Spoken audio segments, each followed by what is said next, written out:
மகிப்பிரியா life style. இன்றைக்கி வந்து எங்கள் வீட்டில் வந்து பாவக்காய் குழம்பு.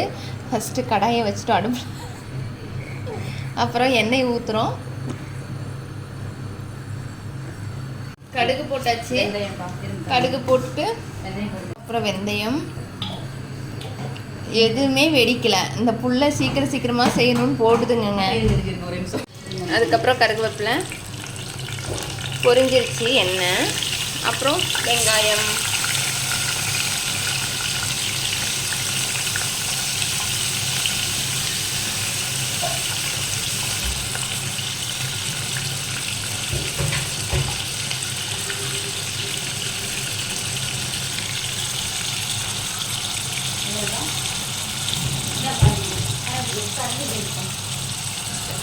வெங்காயத்தை நல்லா கிளறி விடலாம். நல்லா ப்ரௌனிஷ் கலரில் வர வரைக்கும் நல்லா கிளறி விடலாம்.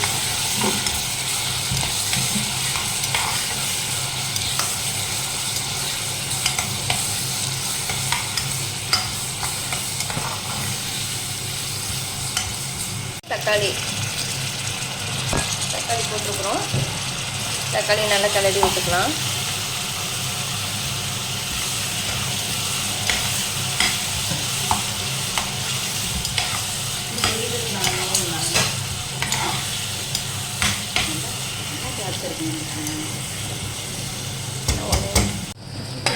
மசால் பொடி இது வந்து ஊர்லேருந்து, ஈரோட்லேருந்து எங்கள் அம்மாவே செஞ்சு கொடுத்து விட்டாங்க. ஹோம்மேடு.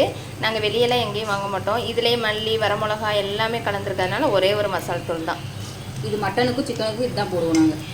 நல்லாயிருக்கும், டேஸ்ட்டாக இருக்கும். ஏன்னா நம்ம ஊர் மசால் பொடி இல்லை, அதனால் டேஸ்ட்டாக இருக்கும். அடுத்தது மஞ்சத்தூள் மட்டும் ஆட் பண்ணுவோம்.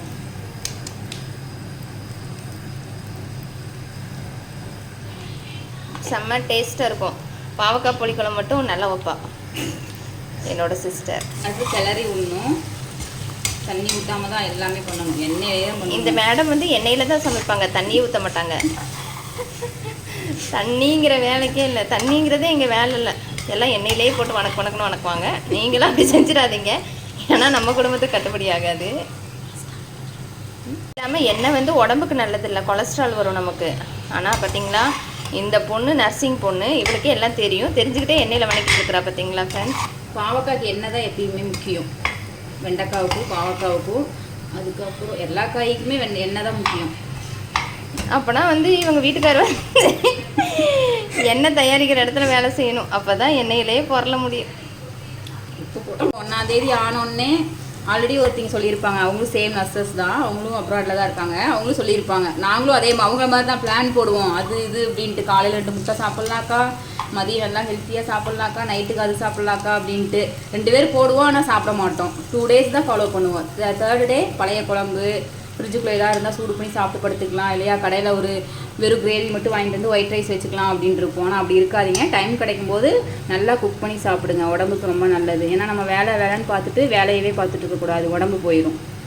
இதெல்லாம் யாருக்கு அப்படின்னா முக்கியமாக இந்த ஃபாரினில் வேலை செய்வாங்க பார்த்தீங்களா, அவங்களுக்கு தான். ஏன்னா ஃபாரின் லைஃப் எப்படின்னு இங்கே வந்ததுக்கப்புறம் தானே தெரியுது, அதனால சொல்கிறோம். பாவக்காவுக்கு மெயினாக புளி தானே ஊற்றும். இப்போ புளி கரைசல் ஊற்றுறாங்க மேடம். புளி ஊற்றி நம்ம அதை நல்லா இது வேக வச்சு எடுத்தது தான் பாவக்காவோட டேஸ்ட்டே வரும். அப்புறம் பாவக்காய் குழம்பு இன்னொன்று முக்கியம் வெந்தயம். ஏன்னா இது ஒரு புளி குழம்புனாவே வெந்தயம் போடணும். இது வந்து எனக்கு எங்கள் வீட்டில் சொல்லி கொடுத்தாங்க, வெந்தயம் போடணும் அப்படிங்கிறது. ஏன் இருக்குதுன்னு நினைக்காதீங்க. இது இதெல்லாம் கிரேவி ஆகி ஒரு ரெட் கலரில் வந்தோடனே ஒரு செம்ம டேஸ்ட்டில் வரும். அந்த ஒரு 10 minutes கழித்து நான் காமிக்கிறேன்.